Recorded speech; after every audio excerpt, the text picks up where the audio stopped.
Good morning. I'm Commissioner Carolina Mejia, and today I'm having coffee with Dr. Joyce Gilbert, Medical Director for Providence's Abuse Intervention Center, Gretchen Thaller, our Maternal, Child Health and Nurse Family Partnership Division Director, and Christy Peters, who is the Chief of Staff for the County Prosecutor.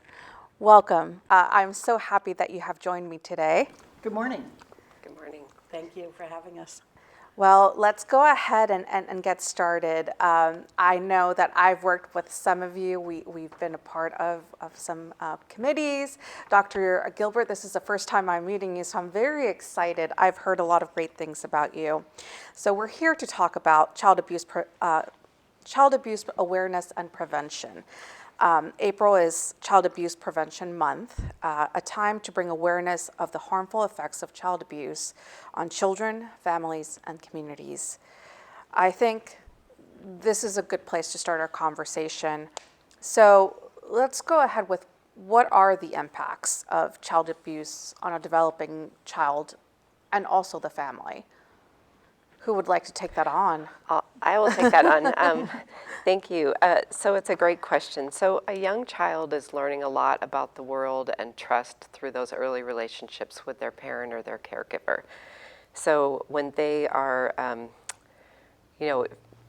receiving like nurturing and responsiveness, that helps them to build trust. Mm-hmm. And a child who isn't experiencing nurturing, who might be experiencing child abuse, they start to see the world through a different lens. So the stress of child abuse impacts the developing child in different ways. So for one thing, their bodies are releasing a lot more of the stress hormones. And those stress hormones can cause parts of the brain to overdevelop, areas that might focus more around fear or anxiety, and so they live like in high alert all the time. And then the other thing that we look at is a young child is developing, their brain is developing by forming connections. And that's based on their experiences and the environment in which they're learning. These stress hormones can impact that area of the brain as well. That's dedicated to learning and reasoning, and it does this by limiting and reducing neural connections when they actually should be growing new connections at that time. So when they're not in a safe and nurturing environment, those connections in the brain are not maintained. So what we see is that traumatic events impact the children's brains, their wirings, and the ways they interact with the world.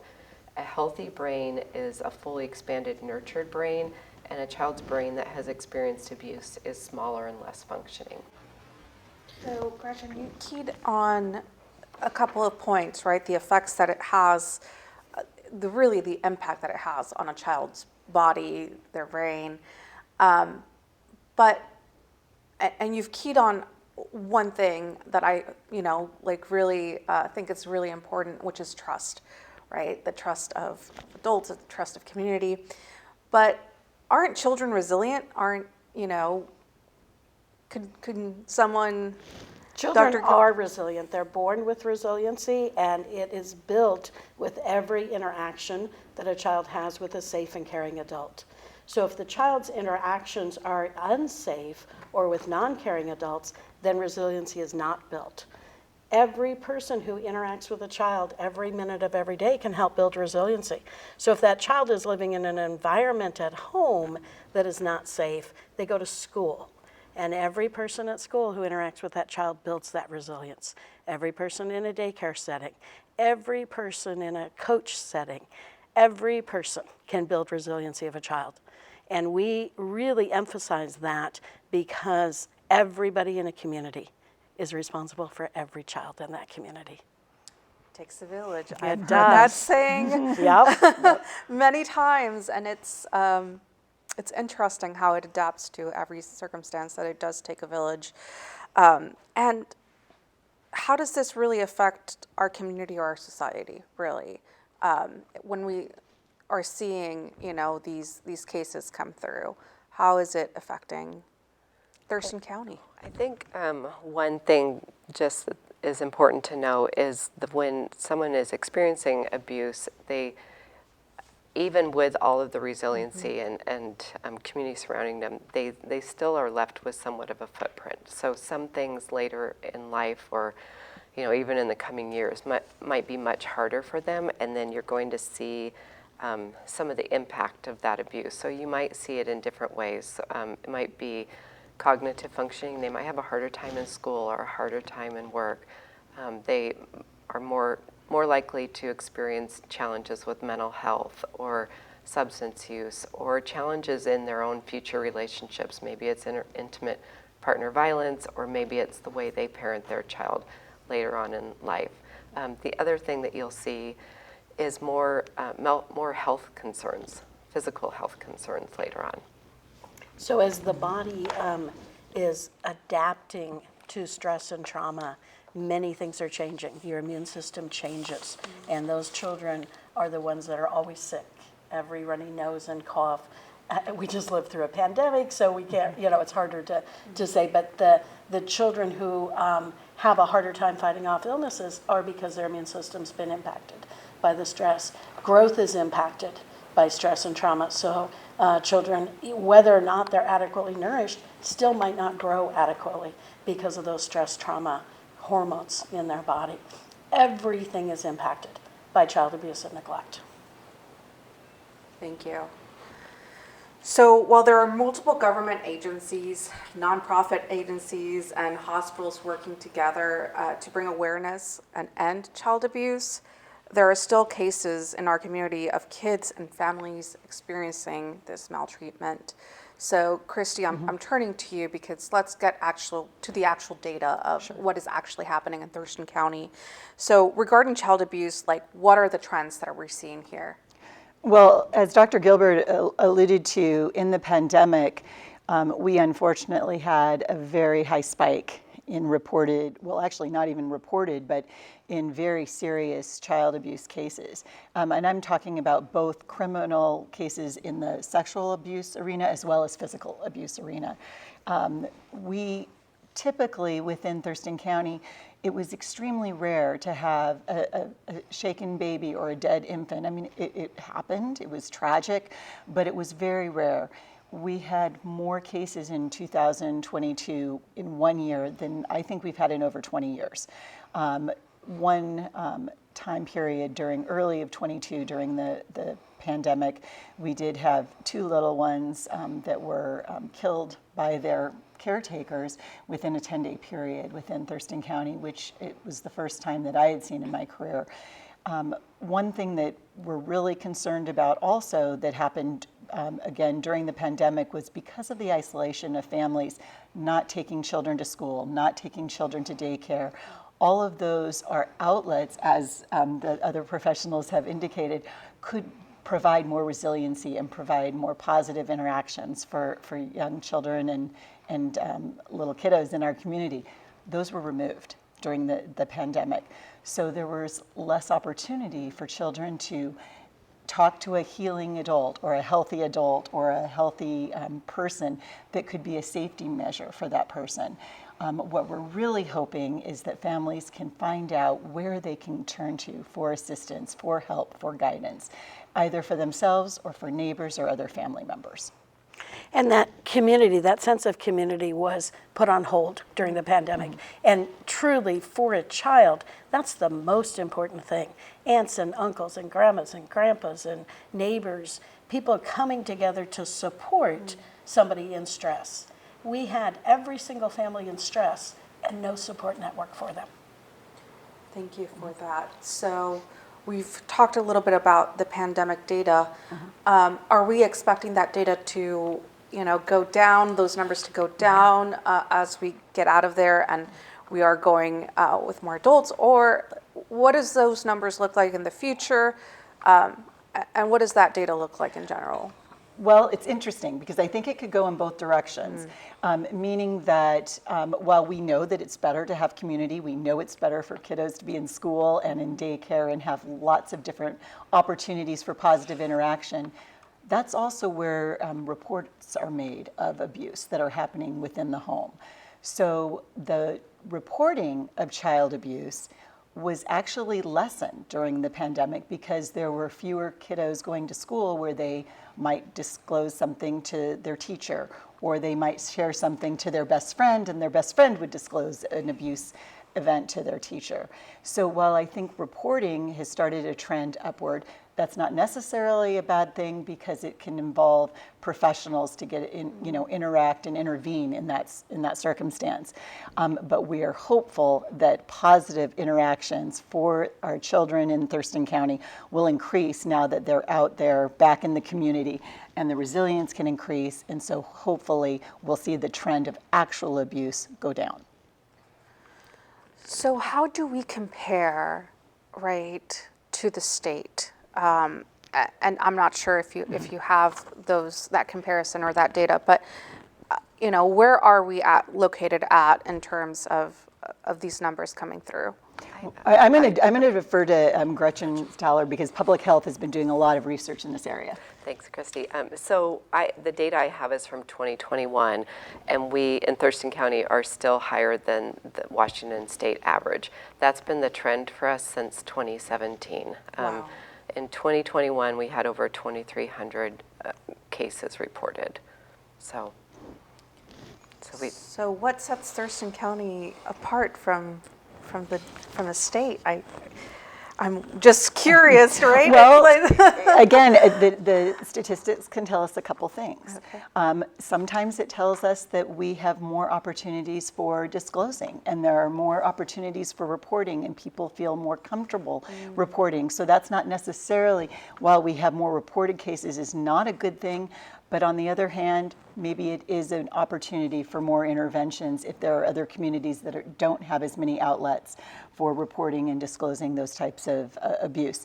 We really have to look into each case, and each case is fact specific regarding whether or not it's a good thing that case has been reported, which obviously allows for intervention, and the most extreme of those obviously are criminally prosecuted. Wonderful. Okay, so it's almost like a double-edged sword. We like that people are reporting these incidents, but also it does put our numbers up. But what's the impact to our criminal justice system, right, as we're seeing all these cases? And I know that the prosecutor's office is going through an immense COVID backlog right now. So I'm wondering how these numbers also affect your office. Well, of course, it's a daunting task. We have the increase in cases. We have a lot of cases that have been brought to us within the last several months that probably were occurring throughout the COVID pandemic. And so it's essentially kind of a backlog catching up to us along with all of the other criminal cases that our office is dealing with.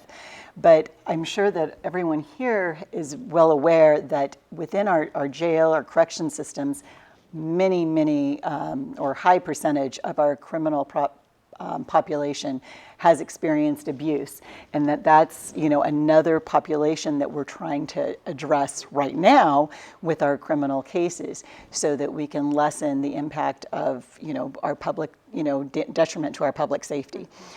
But on an individual basis, we're fortunate that our courts are now open full time, and so that we are not restricted to how many cases can go to trial and how many cases can get into the criminal justice system to be addressed.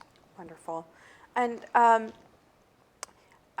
probably should have touched on this a little bit earlier, but what is considered abuse, right? We've been talking about abuse, but we haven't really talked about what is actually considered abuse. So there's a variety of definitions of abuse. An abusive situation occurs when a bruise is left on a child. In the state of Washington, we are allowed to spank our children or hit our children, but it should not cause more than transitory pain or a transient mark. So if a bruise is left, a bruise is actually more than a transient mark. So from a physical altercation, a bruise is considered abuse. Abuse and neglect go together, and neglect is much harder to define. Neglect means that you need to provide a safe home with heat, running water, food, and clothing. But certainly some families have the resources available to do that better than other families. When neglect affects a child's ability to produce a normal daily activity like go to school or participate in things, then it kind of rises to that level of neglect where DCYF might intervene. Failure to thrive, that means a child not being given enough food and nourishment so that they're not growing along a growth curve, is also considered abuse. Medical neglect, a child who has medical diagnoses that are not being adequately taken care of, seeing the doctor, following medical advice, that's considered abuse. We even see in Thurston County in the state of Washington child torture. And child torture is the repetitive abuse over time. It's very sad. And then just expanding upon that from the criminal perspective, abuse is defined both physically and sexual abuse, very specific within our RCWs of the Washington statute. So what you may be familiar with is the terms of rape of a child in first, second, or third degree, which is going to be dependent upon what the age and age differential between the abuser and the victim child, as well as the age of the child when that type of abuse happens. Child molestation, first, second, and third degree would also fall within that as far as sexual assault crimes. And then the physical abuse, as Dr. Gilbert talked about, when it rises to a much higher standard for assault of a child in either first, second, or third degree, depending on the nature of the injuries on the child. And that's way over my head. All those degrees. You know, so it kind of goes back to the, if you see something, say something situation, but who is actually the mandatory reporters and all of these situations? So mandatory reporters are anybody in a job that deals with children on a day-to-day basis. So all of our educators and everybody who works in a school district, everybody who works in a daycare, everybody who works in the medical profession, whether it be an emergency room, an urgent care center, or a hospital, or a doctor's office. What am I missing? Those are the kind of the big ones. But really, who should be a mandatory reporter? Every single adult in the world should be a mandatory reporter, because even that checkout person at Walmart, if they see something, they need to tell somebody about it. Our children are worth that effort, and it is just so important that we as communities wrap around the safety of the kids. Thank you, Dr. Gilbert. And I know Providence has been doing a lot of great work in terms of this, and I was wondering if you could share about the Providence Abuse Intervention Center. Yes. So we renamed ourselves because we used to be called Providence Sexual Assault Clinic and Child Maltreatment Center. I can say that very quickly. It's a lot of words, and it got somewhat confusing because people thought all we did was sexually abuse children. That is not the whole scope of our clinic. So the Abuse Intervention Center is staffed by myself as a medical director, nurse practitioners, nurses, and then staff in the office. And we see children who are referred only to us by either law enforcement, child protective services, or medical professionals in any capacity. And those children have to have had the disclosure of sexual abuse or evidence of physical abuse, medical neglect, or child starvation and torture. So the referral process is very straightforward. There's a website, there is a way to do it through email. You can call the office and make a referral. And then our staff assesses those referrals for either an urgent visit in the office, which typically would occur within that business day, or at the very least the next business day, or a routine visit, which can be scheduled at a time that's convenient for the family. We only allow a non-offending parent or caregiver to bring their child to our clinic. And our clinic is co-housed in a child advocacy center, which is the national model for giving care to abused children. So a child advocacy center involves a forensic interviewer, somebody who can talk to a child about what has happened to them, the medical aspect of it, the counseling. Monarch is the counseling center that's in our child advocacy center. And then we have very close relationships with law enforcement, DCYF, and prosecutors. So when children are coming in, what are the signs and symptoms that you're looking for, right, to see? But then also, parallel to that, what are signs and symptoms that the public can look out to, right? If everyone should be a mandatory reporter, what are some signs that people should be aware of? What a great question. So bruises in a baby who can't bruise themselves. Bruises in a child who's immobile is a real red flag.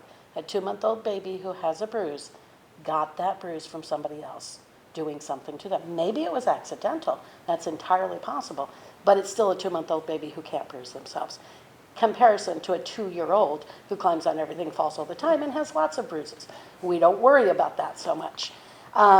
Children who are obviously neglected. So you see a child digging in a garbage can looking for food.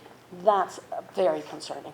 The children who come to school poorly clothed or without the necessary things. Again, our school districts, our school personnel are one of the biggest reporters. That's over 50% of reports to DCYF come from schools. So the schools kind of pick up on the neglect.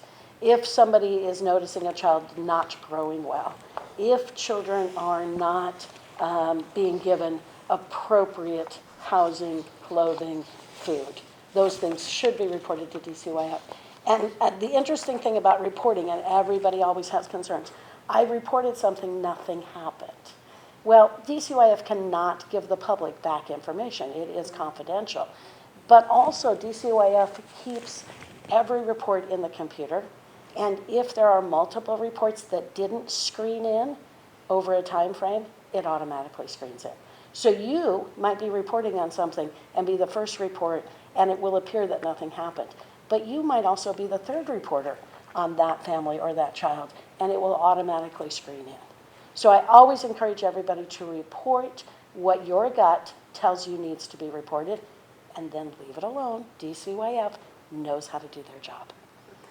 And where can people report? There's a phone number. It's very easy to access. Reporting to that gets you right into the intake people at DCYF who take down all the information. And then in our state, they then send it out to the county in which that child lives. And the DCYF workers get it that day. Is that the only way to report, is by calling that number? People can also contact 911. They can contact their law enforcement if it raises to that level. And what level is that? There's not going to be a wrong answer. If they report to 911 that it's an emergency, they'll be routed to the proper law enforcement office. And if it doesn't raise to the level of law enforcement will then share that information with DCYF. So there's not a wrong way to report something that someone feels that, looks like child abuse, whether it's physical or sexual abuse. And I think the other thing that's wonderful about the state of Washington is that there's a very good cross-collaboration between social services, DCYF, and law enforcement, and they connect all the time and share information back and forth as far as what they're seeing and what level of intervention is needed at the time with the families. If I could just add a little piece to reporting also, I think just culturally we all think of like reporting child abuse as this really bad thing, this awful, scary thing, and it is stressful. But there is another way to also look at it as, for one thing, being an advocate for the child. The baby needs someone to speak for them. But the other piece too is often the parents are under tremendous stress, and getting some additional supports in place can make all the difference for that family. So you're not only advocating for the child, but you're also advocating for the parents in some ways too, to get some additional support and someone else to kind of get in there and say, okay, what can we do to help with your parenting and this situation? There is kind of that sense of if you report to DCYF, the child will be removed from the home. And in fact, the majority of the time, its services are placed into the home to keep that child, because the best place for a child to be is with their family. That is one of the greatest misconceptions. Yes. I do agree. So we've touched a little bit on kind of the past where the data was, kind of what those numbers were. We've talked a little bit about the present of where we're at now, the resources available. being a mandatory reporter, but I want to touch on the future, on how can we prevent child abuse? What tools are we using to get that information out there? And, just kind of what are we doing to prevent it? And have three wonderful experts here, so just a little bit from all of you would be great on kind of the tools that we're using to prevent this from happening. So one thing I'll just start with is that April 7th is Go Blue Day, which is a day where they encourage everyone to wear blue in recognition of child abuse awareness and prevention. You'll also see the pinwheels next to Commissioner Mejia, and you'll start to see those around our community in the coming weeks. And that is also recognizing child abuse awareness and prevention. The other piece is there are a number of different community resources. There's several different models of home visiting, which is used. I mean, that's one of the great benefits of home visiting is it is shown to prevent child abuse by providing parents additional support. The other thing that we want to get the message out about is having a plan. So understanding that parenting is stressful. I think we've all experienced the stressful times with that, and just getting a plan in place beforehand, before you have a baby that's crying, and is inconsolable, or you have a 3-year-old or a 4-year-old who's dropping to the floor, maybe having a temper tantrum. Just figuring out who your supports are and what you can do, so when you start to feel stressed, you can step away. Because often what happens is, we're holding a baby won't stop crying, parent starts to get stressed, baby picks up on that, and it just kind of snowballs.